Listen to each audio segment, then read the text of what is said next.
들고요. 오랜만에 그분 얘기를 좀 해야 될 것 같아요. 1시간 반 동안이나 욕설 경로를 했다. 내란숙의 윤석열 전 대통령이 윤재순 총무 비서관을 향해서 지금 종합특검이 이제 관저의혹들 수사하고 있는데 야, 1시간 반 동안 욕하고 할 수 있습니까? 그것도 쉬운 일은 아닌 것 같아요. 경로를 1시간 반 동안 이어서 한다는 것도 그것도 쉬운 일은 아니잖아요. 근데 그분 늘 말씀이 많으셔가지고 58분 이야기한다. 59분 대통령으로 알려져 있지 않습니까? 그게 과거에 처음 캠프 대변인했던 조선일보 기자 출신이 폭로해가지고 화제가 됐던 말인데 뭐 그러한 말하기 좋아하고 뭐라고 할까요? 그 이후에 권력을 잡고 나서 굉장히 좀 흉악해진 어떤 여러 가지 행동을 했던 모습들을 보면 충분히 가능한 진술이지 않을까라는 생각이 들긴 합니다. 그래서 저는 깜짝 놀랐어요. 1시간 반 동안 무려 90분간 라이브로 그리고 이제 한동수 이제 변호사가 본인이 겪었던 이제 검찰총장 윤석열에 대한 이야기를 많이 한 바가 있는데, 그러니까 여러모로 본인이 이제 몰렸을 때 사람이 들어오라고 한다면은 뭐 책상에 발을 올리고 굉장히 아주 이제 포악한 말을 한다라고 하잖아요. 그러니까 그것이 겹치고 겹친 장면들을 보면 그러니까 충분히 가능한 일이었을 것 같고요. 남는다. 대통령으로서의 권력자 자리는 사실 최고 자리이기 때문에 과거보다 더 나쁜 모습으로 발현되지 않았을까 싶기도 합니다. 저는 그거 그리고 제가 사실 이거 우리 워낙 선거 상황이 중요해서 이 얘기를 잘 못했는데 윤재순이라는 사람이 구속됐을 때 굉장히 의미가 있었거든요. 왜냐하면 윤석열과 윤재순의 관계는 정말 불가분의 관계라고 보시면 됩니다. 윤재순이라는 사람이 총무비서관 때 예를 들면 국회 운영위원회에서 나와서 보여줬던 태도들 다들 기억을 하실 가능성이 높을 것 같은데 사실상의 어떻게 보면은 집안 살림을 책임지는 대통령 살림을 책임지는 그 윤석열의 복심 같은 존재고 윤석열의 수족 같은 존재입니다. 그런 사람이 구속이 됐는데 지금 이런 증언을 하고 있는 상황이었고 게다가 윤석열이라는 피고인에게 상당히 불리한 취지의 진술을 한 것으로 지금 의심이 되는 상황인 거잖아요. 그렇기 때문에 정말로 윤석열이라는 사람은 이제 더 이상 어게인이라는 말을 붙이기가 어렵게 됐다.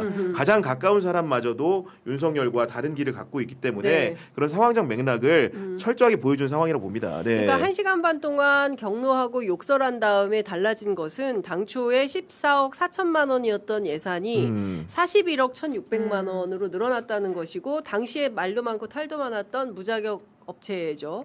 21g한테 이게 넘어간 거다라는 겁니다. 결국에는 이제 본인과 부인의 이익을 위해서라면 그냥 붙잡고 1시간 반 동안 퍼붓고 욕해서 만들어내라고 하면 이렇게 만들 수밖에 없었다. 결국에 관저이전 공사라는 것이 이런 방식으로 다 뒤틀려져 있었던 거다라는 것이 이번에 2차 종합특검팀의 수사를 통해서 또 다시 한번 확인된 거다. 이런 말씀을 좀 드려야 될 것 같습니다. 게다가 김대기 비서실장도 구속이 됐고요. 그렇습니다. 그러니까 지금 2차 종합특검이 의외의 곳에서 성과를 내고 있는 것인데 그러니까 지금 거기서만 지금 구속자가 꽤 2명이나 지금 나와 있는 상황이어서 어떤 식으로 대충 봐야 될 것 같고 저는 윤석열 전 대통령 관련해가 가지고는 어제 또 하나의 기사를 좀 주목해서 봤는데 그 뉴스타파 명예훼손 관련된 부분에 있어서 본인이 직접 증인으로 출석을 했다는 거잖아요. 뉴스타파 기자들을 꼭 처벌해달라. 와, 그 대단하다라는 생각. 이게 사실은 그러니까 전형적으로 기소가 잘못되어 있어서 이제 공소 취소해야 된다라는 이야기가 나오고 있는 사건임에도 불구하고 본인은 명예훼손의 어떤 피해자라는 주장을 아직도 하고 있다라는 게 너무나 윤석열스럽다. 아니 이 수사 자체가 뭐 저희 회사도 당사였기 때문에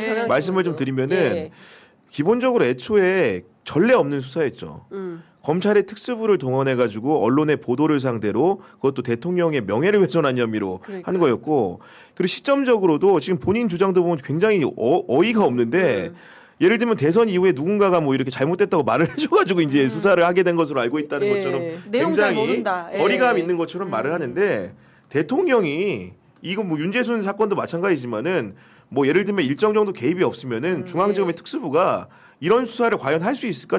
결국은 제가 출입하고 과거에 경험했던 문법하에서는 아예 불가능한 얘기를 하고 있는 거거든요. 그러니까 윤석열의 그런 법정 증언이라는 것이 정말 1도 신뢰가 안 된다라는 얘기를 하는 거고 결국 당시에 이런 수사들이 윤석열 정부를 무너지게 만든 겁니다. 결국 대통령의 뜻에 맞춘 수사, 대통령의 코드에 맞춘 수사, 대통령만 보위하는 수사를 했기 때문에 검찰 권력이 오늘날에 무너지게 된 건데 어떻게 보면 그런 부분들을 자성하고 어떻게 반 반성해도 모자랄 판에 정말로 자기는 남 얘기하듯이 이 수사에 대해서 하면서 그러면서도 이제 와서도 네. 그런 기자들을 상대로 처벌을 원한다는 말을 한때는 우리나라 최고의 권력자가 한다는 게 예. 정말로 어떻게 보면 창피할 따름입니다. 그러니까 참 이 사람의 협의함을 어디까지 다뤄야 되나 싶은 생각이 좀 들어요. 그러니까 이게 그 검사도 해서는 안 되는 사람 수준이었던 것 같아요. 지금 생각해 보면 이제 그 공직자로서 기본적으로 가져야 되는 객관 공정의 사무 의무 같은 게 있잖아요. 뭐